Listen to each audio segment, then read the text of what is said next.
After every single Islamist terror attack, we're subjected to the same BS by the media and the regressive left. This is just a tiny minority of radical extremists. This has nothing to do with Islam. There's no such thing as moderate Islam. Islam is a violent, intolerant religion which, in its current form, has no place whatsoever in liberal Western democracies. Note how soccer fans in England impeccably observed a minute's silence in honour of the victims of the Paris massacre.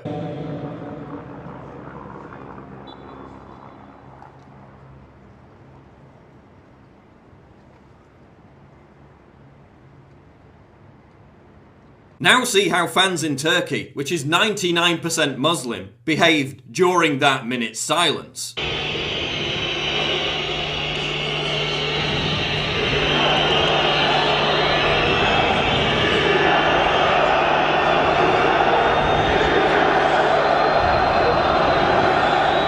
Same thing in Azerbaijan, which is 95% Muslim.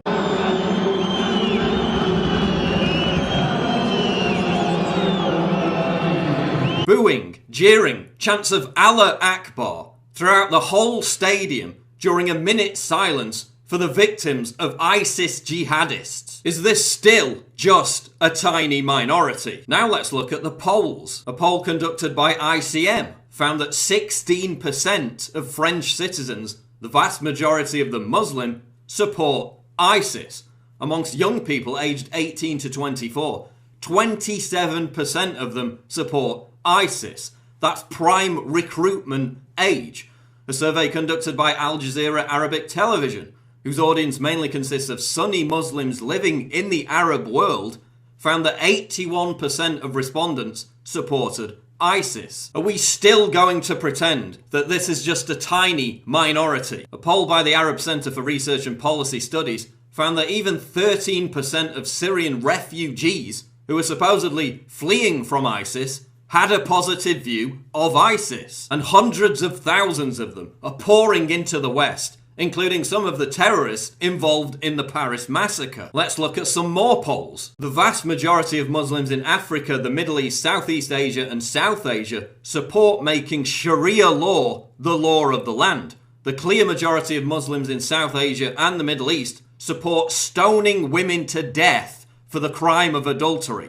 Similar numbers support the death penalty for people who abandon the Muslim faith. A clear majority of Muslims support these violent and intolerant beliefs. How in any way is that moderate? Even in America, nearly a quarter of Muslims believe that violence is a legitimate response against those who offend Islam or portray the Prophet Muhammad. Is that a tiny minority of radicals? A BBC survey found that over a quarter of British Muslims had sympathy for the Charlie Hebdo jihadists. There are twice as many British Muslims fighting for ISIS than there are fighting for the British Army. And where are the voices of moderate Islam? Where are the protests against ISIS by thousands of moderate Muslims? After the Charlie Hebdo attack, we did see thousands of Pakistani Muslims take to the streets to protest against Charlie Hebdo and in support of the jihadists who slaughtered the cartoonists. Now watch this clip, where self-proclaimed moderate Muslims vehemently agree with the most violent and intolerant parts of the Quran. Everyone in the room, how many of you are normal Muslims? You're not extremists, you're not radical, this is normal Sunni Muslims. Please raise your hands. Everybody, mashallah, subhanallah. Okay, take down your hands again. How many of you agree that men and women should sit separate? Please raise your hands. Everyone agree. Everyone agree. Brothers and sisters. Subhanallah. So it's not just these radical sheikhs then. Allahu Akbar. Next question. How many of you agree that the punishments described in the Quran and the Sunnah, whether it is death, whether it is stoning for adultery, whatever it is, if it is from Allah and His Messenger, that is the best punishment ever possible for humankind, and that is what we should apply in the world. Who agrees with that? Allahu Akbar. Stoning women for adultery, executing rape victims, homophobia, segregation, all beliefs held by people who describe themselves as moderate Muslims. And of course, not every Muslim is going to strap on an AK-47 and gun down innocent people. But the notion of moderate Islam is a complete myth. By its very nature, Islam is an intolerant, radical, extremist belief system. I think the biggest misconception is that Islam is a religion of peace. Islam, of the three monotheistic religions, it's the youngest.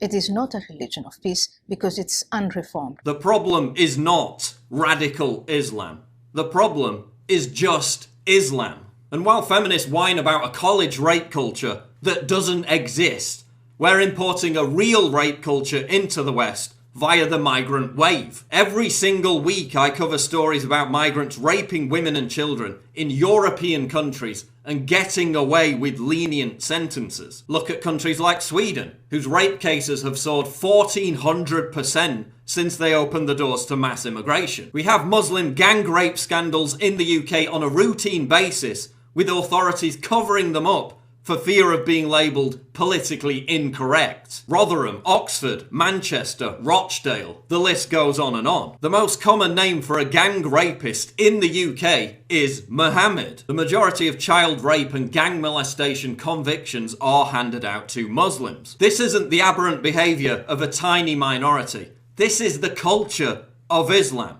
This is the culture that US soldiers have been told to ignore because it's so common in Afghanistan. And where are the voices of the so-called progressive left? As Michel Houellebecq says, on the level of what we customarily call values, Muslims have more in common with the extreme right than the extreme left. Homosexuality, women's rights, secular democracy versus theocracy. So why are liberals only comfortable in opposing the extreme right and not Islam when it comes to these values? Why are liberals happy to ignore or defend violent intolerance when it's espoused under the banner of Islam? Liberals embrace multiculturalism as a form of tolerance. Tolerance of what? Segregation, honour killings, female genital mutilation, homophobia, Sharia law. Listen, ISIS attacked Paris because, in their own words, they said it represented a centre of prostitution and vice. This isn't a misinterpretation of Islam.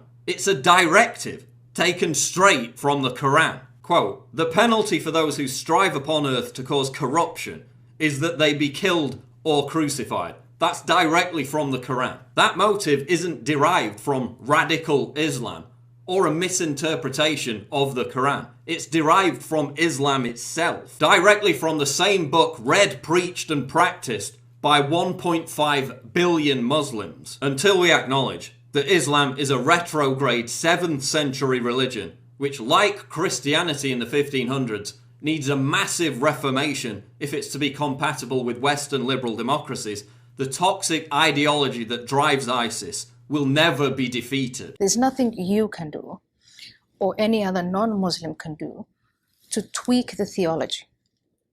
That is going to come from Muslims. But what we can do is we can catalyze that.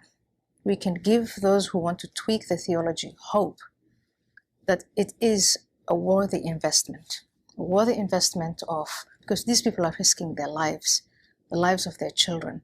They're risking their livelihoods. And you're going to say it's a worthy investment. It's going to make the world better for Muslims and non-Muslims in the next generation. No matter how many boots on the ground in Syria, no matter how many cruise missiles you launch, the underlying doctrine of violent, intolerant hatred will remain unmoved. And until leftists and so-called progressives grow a spine and stop making apologies for the most fanatical and regressive belief system on the planet, the cycle of violence will never be checked. The problem is not radical Islam.